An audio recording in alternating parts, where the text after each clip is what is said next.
for a guy like me, I found him incredibly encouraging because he talks about like 12 distracted prayers are worth that one time when your prayer is actually spiritually fulfilling, when you actually get those fruitful moments. And even if they only happen to you very rarely, some people, they happen every prayer. My grandma was like that. Every prayer was Mm-hmm. fruitful for her. I'm not. Yeah. But though I agree with Father Trese that, yes, all those distracted prayers, all those prayers where my brain won't stop thinking about a sci-fi show I watched in the 90s while I'm trying to pray, when I get to those fruitful moments, it's worth it. Here we go.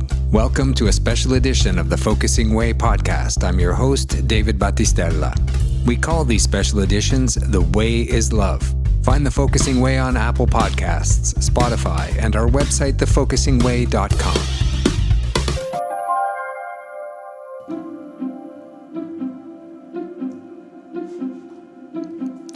You are called to greatness. Good books are good books. You can pick them up anytime and reread them, and they always have something new to offer.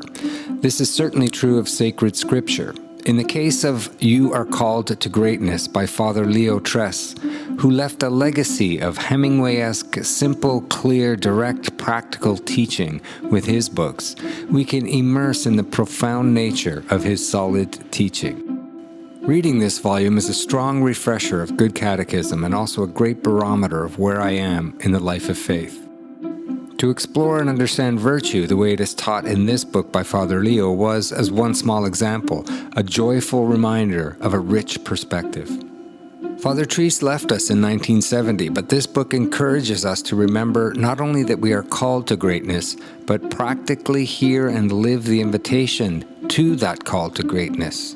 There may be good teachers today, but there is solid, grounded feeling here, rooted in practical tools for modern living.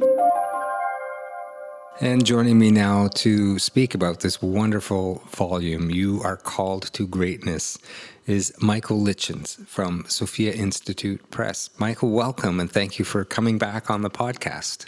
Oh, thanks for having me again, David. It's great to join you again. I had a lot of sentiments as I went through this volume that we're going to get into, many things, but what struck you most as you revisited this volume? I think what struck me the most was, as strange as this sounds, how both approachable it was, but also how challenging it was. Like, it was called, obviously it's in the title, You're Called to Greatness. There's no two ways about it. But when you read through it, Father Trese was known for his very pastoral, approachable method of spirituality, and it comes through so much here. The chapters are fairly easy to read, to get through. If you read half a chapter a day, you'll be ahead of so many people. And all of his advice is supremely practical. It gets down to, how to get through distractions in prayer, something I struggle with my very short attention span, which is why my walls are covered in icons. I need something to keep reminding me to pray. And he has so many little recommendations and gentle encouragements. He wrote this in the 1960s, and even then people were feeling their faith declining, but he was so encouraging, which right now, especially when things seem a little chaotic and straight up stupid, I think his encouragement is exactly what we need, even 50 years later. I have to totally agree, and it felt so fresh. It took me some time to really understand that this book had been written that long ago. Right? I was quite surprised by that, and it really sort of grabbed me right from the very first chapter. Yes. It's just like, whoa, we're really into something here. But I just want you to maybe give our listeners a small overview of who Father Leo Trese was, and tell us a bit about him. Absolutely. He was something of a legend up in Michigan. He served as a parish priest for decades upon decades. And while he was also a parish priest, he was a prolific writer. He wrote something like 40 books or over 40 books. Not all of them are in print, sadly, but quite a few of, especially this, a collection of his essays are in print still. And he worked in the vineyards of the Lord. That's the best way to describe it. He had such an impact on other people that his own nephew, Father Jack Trese, ended up becoming his own type of celebrity priest, sort of very popular in Michigan. Both he and his uncle wrote constantly for the diocesan newspaper down in Detroit, and his work never ended. He wrote this book in 1964. He died in 1970. His last book was published the very year he died at age 68. Just one of those priests you always value like treasure. I've had a parish priest like this where their work is just never done. And if it's not doing the parish work, it's doing the spiritual work.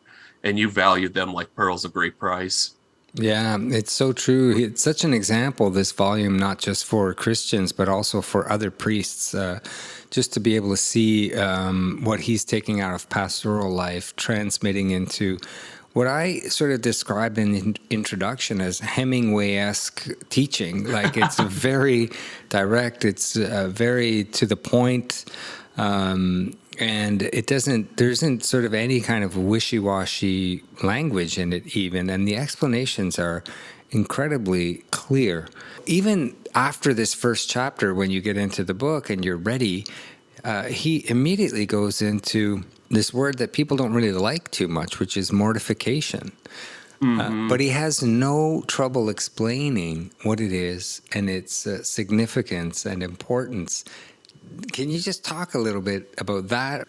Absolutely. So, like you said, right from the beginning, he is getting to the point. So by chapter 2, you have it's called Loosening the World's Hold, and that's where he talks about mortification, something that I think a lot of us, as you said, we don't really want to talk about it. And he, right in the 1960s, noted that it's not a popular topic for discussion. And part of that is because many of us feel shame whenever mortification comes up. And that's the feeling we associate with it strongly. And what he challenges you to do is to have a look at it as a practice of self-denial.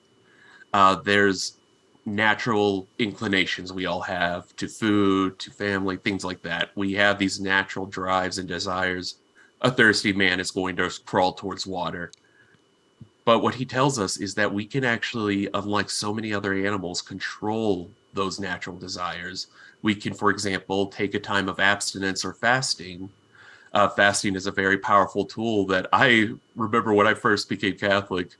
I thought abstinence from food or any type of fasting was strange until I practiced it. And there's something that happens, like maybe a few days in, where you realize I'm in control of this. I'm in control over my own body, my own desires.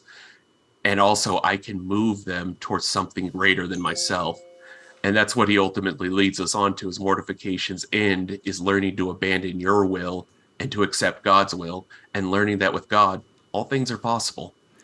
Yeah, this is so true. And he also talks about it in the minutia, not in just like the larger Yeah. mortifications, but also how in very small ways, in very small actions, it can be an act of love, an act towards an offering towards, something in your day, maybe just passing on that one Yes. extra thing, or, having that awareness, which is what I love about his style of writing and everything. He also just brings up words that, we don't see that much in modern culture, like covetousness. These are Mm-hmm. kind of words you rarely hear anymore. But that kind of also goes hand in hand with very solid teaching of abandonment. He was very conscious, obviously, and had lived, I guess he was born in about 1902. So he had Yes. lived through a couple of world wars where he was adult enough to really experience the suffering of those situations. Mm-hmm. But also, he lived through the 1950s to see like an explosion of wealth, especially in Western Yes. culture. But he was seeing the worldliness of the world at that time. And it's only gotten more so as you read the volume again now. So Mm-hmm. maybe could you just talk about that a little? Yeah. I'd say the only time Father really dates himself in these books is when he's talking about the new and exciting gadgets, because he's talking about like automatic washer machines, which thankfully here in the West, I've lived without a washer. Thankfully, we in the West don't commonly experience that. I love those things, but he does talking about all you think about the 1950s. I definitely wasn't alive then, but I know just from reading history, things like this like were revolutionary. These were the terms we were using. They changed our view of time, our view of commodities. he dates himself again, outright admitting he dates himself when he admits that he remembers a time when you didn't have installment buying or credit, things like that. And this, as he tells us, leads to a massive increase in what we might call consumerism, that where it's not just that you're buying things for use, you're buying them as an identity. That it's now we think about this all the time. It's so much worse in our modern time. Like, I was driving behind someone and it said part of the Apple community. And that broke my brain for a minute. I'm like, that's $1 trillion corporation. Like, what community? Yeah. And Yeah, it drove exactly. it saying that he points all of that out that was happening that he was seeing it towards the end of his life in the 60s, but it's increased more. And so his call to mortification is even better today. Yeah, and that's a perfect example of saying, okay, well, Yeah. I'm not gonna hit the buy button on that particular item, or I'm not gonna Hmm. surf Amazon or Etsy or whatever today. Yes. Not every day, just today. Today. And that's another thing. He brings everything. He brings the faith very viscerally into everyday Hmm. life. I'm just going to read a lovely quote from the book, and he says, "Quote: Without faith, right and wrong are empty words. Morality is a matter of convenience. Suffering is an unmitigated disaster. Self-sacrifice is stupid, and wholehearted selfishness is the most sensible course for a man to pursue." Close quote. What do you think about that? That's a beautiful section talking about really what it is that faith is a very basic thing. It is something so simple, but we can overcomplicate it so quickly. I think in that very chapter he talks about that God has called us to this vocation, and it's a simple one, but it's the vocation to be a saint. And it means lifelong training, and that's the only way to do it. And it's Yeah. kind of the whole thesis of his book, actually, that we're all called to be saints. We're not called to just be your basic Catholic, and that is a hard challenge, but thankfully the saints themselves provide an example. I was also very moved by how much emphasis he places on baptism and what a Yes. grace baptism is. Can you share a little bit about that? Yeah, I'd love to. Let me just find that little section. I just wanted to find this one paragraph that I think he sums it up. It's not too far after your quotation, but quote, "In baptism, God infused into our soul the virtue of faith. This means that we have a special ability, a supernatural talent for believing. We shall not lose our faith easily. We shall not lose it except by our own fault." And closing that quote down, that's the best summation I think I've ever heard of baptism and what it opens up to us, what it gives to us, and why it's such a wonderful gift that we have it in our faith, that we are bound into this virtue of faith. And it's a joke now, but I've had friends of mine who will almost immediately ask me if I'm Catholic, and they grew up Catholic but aren't anymore. And they're just like, I don't know what it is. I can always tell when someone's Catholic, and I haven't set foot in 20 years. And I'm like, yeah, I don't know either, but I think it's something about baptism. Yeah. Just the very fact that it's actually just a starting point, Hmm. because all of the other processes have to happen before somebody is fully confirmed into the Catholic faith. So it's incredible how he just brings it into this reality of wherever you are in your life, and you can be thankful for that baptism. Absolutely. And it's something, like you said, he emphasizes over and over again. He points out that in baptism, we're immediately given the virtues of faith, hope, and love. And we will have those throughout our life. And it's baptism itself, like he said, it's an exorcism, it's a hope that God is going to save us like he said he would. Yeah. Gorgeous, gorgeous teaching. Yes. And even we just got into virtue there for a moment. And Yeah. I think it's a very important discussion to have, of like why it's still so relevant to bring up discussions about virtue the way Father describes the virtues in this volume, because they're virtually words we just don't hear anymore.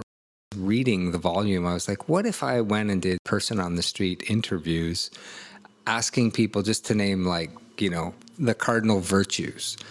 I think Yeah. 50 years ago, people would have had that right at front of mind. But now I'm not so sure. I agree with you. I mean, heck, I was a philosophy major and my brain has to take half a second to remember the cardinal virtues. And I would go even further. Ask people what they think prudence is. You hear that word a lot, but we don't really associate it with the virtue of acting rightly or doing rightly. I think most of us, when we hear it, we think of the Beatles song more specifically than we Sure. ever think of the virtue, which, Yeah, these things have been replaced. mm-hmm, Temperance, being moderate, modesty. mm-hmm, mm-hmm. It's just the way he goes into discussions about virtue in this volume helps you to. I almost describe it as like be recatechized, I almost. think that's a great way to say it. I was thinking when we were talking about the virtues, this would be a volume I'd give to somebody if they wanted a very easy introduction to the theological virtues. There's a lot more volumes you could read. Joseph Pieper's always a joy to read and all those guys, but this book itself gives you even goes down to the root words and gives you examples of how to exercise those virtues in day to day. And as he points out, going all the way back to Aristotle, the purpose of forming a virtue, the way you do it is through habit. It's through constant practice until it becomes habitual for you to just practice, say, prudence or fortitude. Yeah, and making those words part of your daily Yes. life and decision making process. Mm-hmm. So, this is the essential thing about this volume as I went through it is it's like not just on that subject matter, but on a broad spectrum of like Catholic teaching. He nails it so quickly and Mm-hmm. essentially. He even talks about how to pray and what to pray for. Yes. But can you talk about that a little bit? Absolutely. He spends a lot of time, especially in the later chapters, about prayer. Uh, One of the things he points out, though, is that some of the best prayers are the ones in which we say nothing, which we sit silent in reverence. That's especially a great time if you have the Eucharist and you're able to do reverence in that way at your chapel, to just sit in silence and not have to speak anything, to just sit there in reverence of who God is and how he loves you and is sitting there with you. And those are the most beautiful prayers. He's also, for a guy like me, I found him incredibly encouraging because he talks about like 12 distracted prayers are worth that one time when your prayer is actually spiritually fulfilling, when you actually get those fruitful moments. And even if they only happen to you very rarely, some people they happen every prayer. My grandma was like that. Every prayer was fruitful for her. I'm not. Yeah. But though I agree with Father Therese that yes, you all those distracted prayers, all those prayers where my brain won't stop thinking about a sci-fi show I watched in the 90s while I'm trying to pray. When I get to those fruitful moments, it's worth it. And so he encourages you to look for opportunities. As with everything, he shows that there's opportunities everywhere if you just start training yourself to look out for them. Those moments on the bus or times when you're having to wait in a line are moments you can dedicate to prayer. I think you've said two very key words in there, and Yeah. those two words are training yourself. Yes. And I don't think people look at prayer, religion, or faith enough in that way, that it's actually a form of training yourself. And people spend a lot of time at the gym and a lot of time learning things. And the purpose of what we're learning is to train oneself Yeah. in these virtues that we're talking about. There's a beautiful quote I want to add in here on what you were talking about, which is also around prayer, but also touches on mental prayer, which is what you were talking about just a moment ago. Mm-hmm. He says, quote, "We all learned in childhood that prayer is the, quote, raising our mind and heart to God, unquote. In spite of having learned the definition, a surprising number of people think prayer is talking to God." Yes. as though words were important element in prayer. Right. Some of our best prayer is prayer in which we use no words at all. Yes. Silently, we turn our thoughts to God in a spirit of reverence. All this is done or can be done without any words at all. Yes. This activity of mind and heart is called mental prayer. Close quote. But the book is full of that. So anyone who's Hmm. listening and is even being moved moderately in their hearts by these words should absolutely move to this volume and read it, because it's just a healthy workout for your spiritual life, wherever you're at, even if you haven't been set foot in a church for years or decades. I really feel like this book and this teaching has that kind of power within it. I, excuse me, I 100% agree. I know for me, I've read so many books on spirituality, but that paragraph and a couple others where he defines mental prayer, what it really is, and defines it as looking at God, looking at, in quotation marks, of course.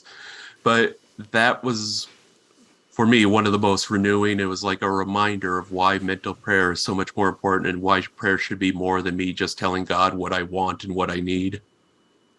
He also has, in all the reading I've done recently, probably the clearest way of describing the difference between a virtue when it's natural, a natural virtue, and a supernatural virtue.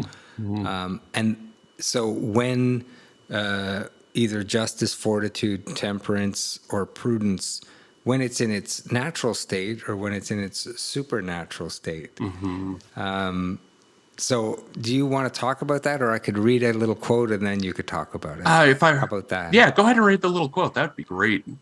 Yeah, so this one's on prudence. Quote, supernatural prudence, however, cannot be acquired. With the other cardinal virtues of justice, fortitude, and temperance, supernatural prudence was infused into our soul with the grace of baptism.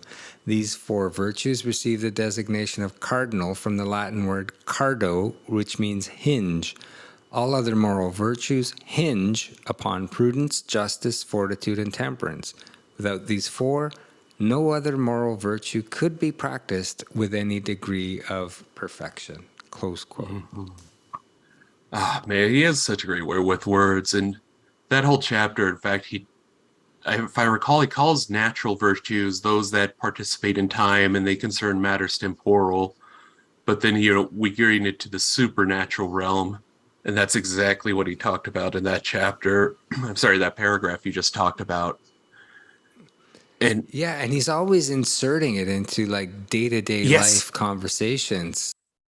I agree. Of something I found with not just this volume, but another one we're thinking about reprinting. He has that spiritual approach that reminds me of Fulton J. Sheen, where he's obviously Mm. highly educated. He's read a lot, but because he worked so much with a working class parish, it made him have to reconsider how he communicated, how he explained things. Because I can say from academia, that's a struggle that a lot of academics have, is how to make it make sense to people who haven't set foot in a classroom in a few years. And he does a phenomenal job of that. And as you said, he knows the struggles. He's not approaching this as a man in an ivory tower. He's been in the fields with everybody. And so he knows this is hard. It's going to take practice, a lifetime of practice, but it's worth it, as he points out. I guess the aspect also is he's being fatherly. Yes.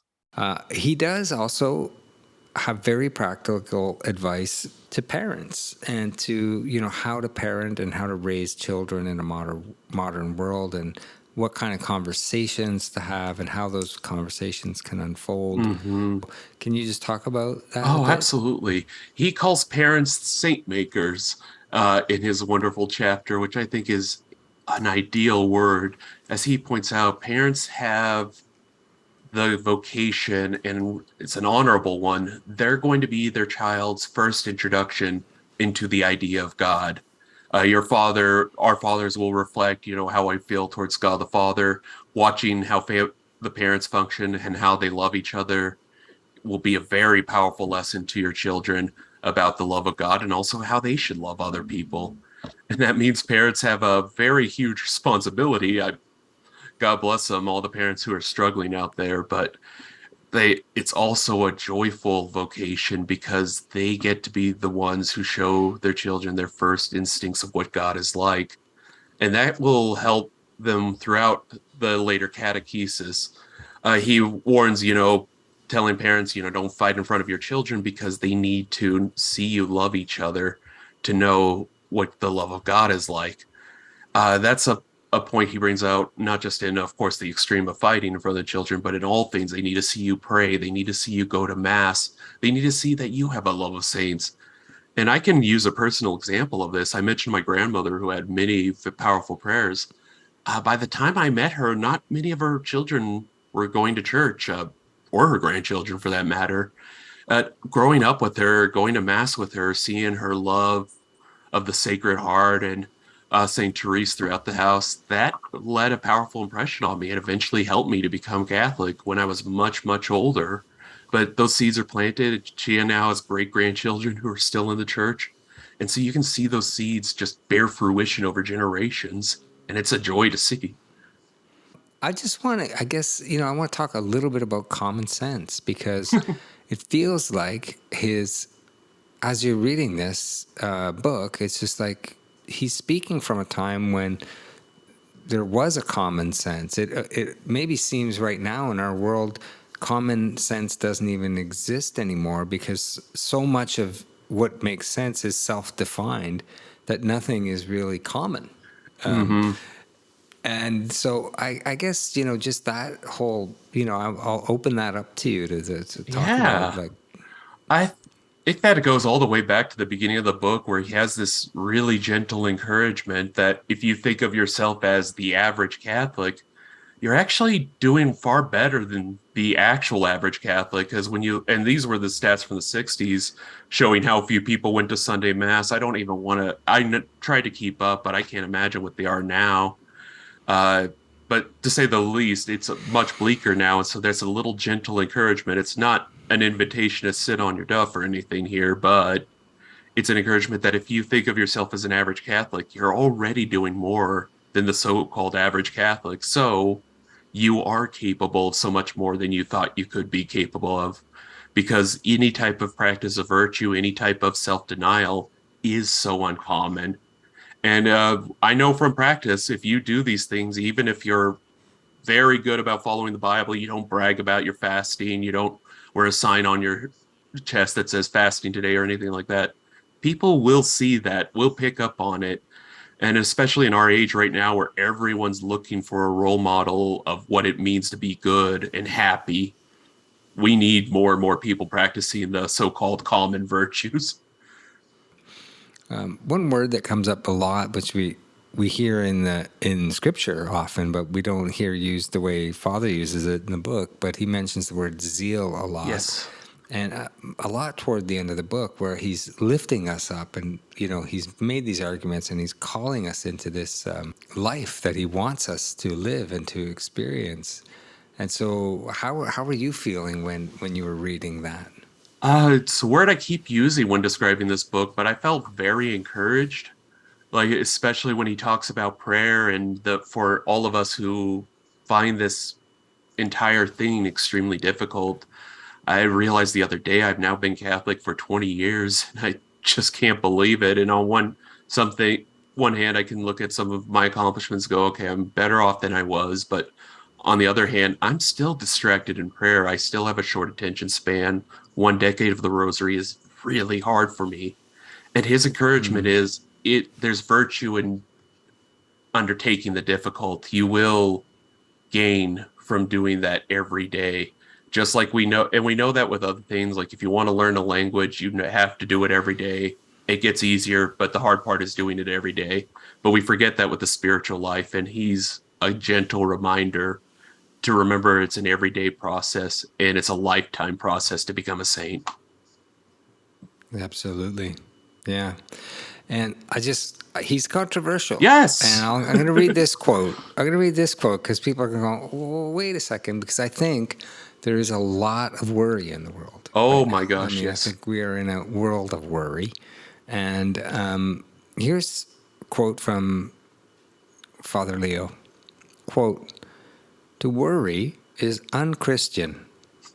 Worry dishonors God. It assumes that God does not have things under control. Worry implies that God is not interested in his world, or more specifically, that God is not interested in me." A mother may answer, "Well, that's all very well, but I'd be a poor sort of mother if I didn't worry about my children." And a father may say, "If I don't worry about my family, I'd never keep my nose to the grindstone as I do." Mm-hmm. Such statements confuse the word worry with the word concern. Webster defines concern as interest in or care for any person or thing, regard, solicitude. Worry is defined as undue solicitude, vexation, or anxiety. Close quote. Mm-hmm. And his talk about anxiety is interesting because in the 1960s, he was writing and noting that psychologists were calling his age the age of angst. And while I'm not familiar with all the diagnoses out there, I'm going to say it's probably not gotten better. It seems we're a worried people, as he so wonderfully puts it there. And it's strange when in the Christian call, God calls us, again and again, don't be worried, do not fear. And that goes back to the supernatural hope we received at baptism that God is going to save us as he said he would, but we have to have hope through that. And that means we have to not fear for the things that I think the world wants us to be afraid of, whether it's inflation, housing. I could go through a whole list of things I worry about every day. Death or any other thing. Yeah. Yeah. And yeah, it's fascinating when he gets into it that the Christian call is to not be afraid. We can have concern, as he says. We should, keep after people, make sure our children don't get hurt, but to not live in that vexation, that chest clenching anxiety that I think so many of us feel 24/7 now. Yeah. And those words, fear not, as you Yes. mentioned, are all over Scripture. And the way I remember how many times they are all over Scripture is it's 365. Of course it is. And so it's there once a day. Like once a day, you've got to be reminded to not be afraid. Mm-hmm. And it's a throwdown to, to Christians to write what he wrote here, Yes. and to literally call one's worry unchristian. So what would you just say, just as we sort of close out our time together today, what brings you, what do you want people to get from this volume? Why do you think they should be picking it up and revisiting this teaching? I would say pick it up and revisit it because while it was written so long ago, it is very timeless teachings. And in many ways, I think it's more applicable to our age in this post-COVID, post-truth society we now live in. This is a great way to ground yourself in the spiritual teachings of the Catholic Church. And as I said at the beginning, but almost each chapter is split up so wonderfully that you can read half a chapter a day if you wanted to, or half a chapter at a time. And in those chapters, you'll either learn a lot more about Christianity than you ever thought you could learn in one book, or you'll be reminded of a bunch of things you might have forgotten since CCC. And I strongly encourage people to pick it up. If you get any hope from it and can share it with other people, I do encourage that because it's an encouraging, hopeful book, and we need a lot more of that supernatural hope and encouragement in the world today. Yeah, I think that's true, and I really feel that's come through in our conversation today. Yeah, we've been speaking to Michael Lichens from Sophia Institute Press. The book is called You Are Called to Greatness. Thank you so much for being with us today. Thank you so much, David. It's a joy to join you and your audience today.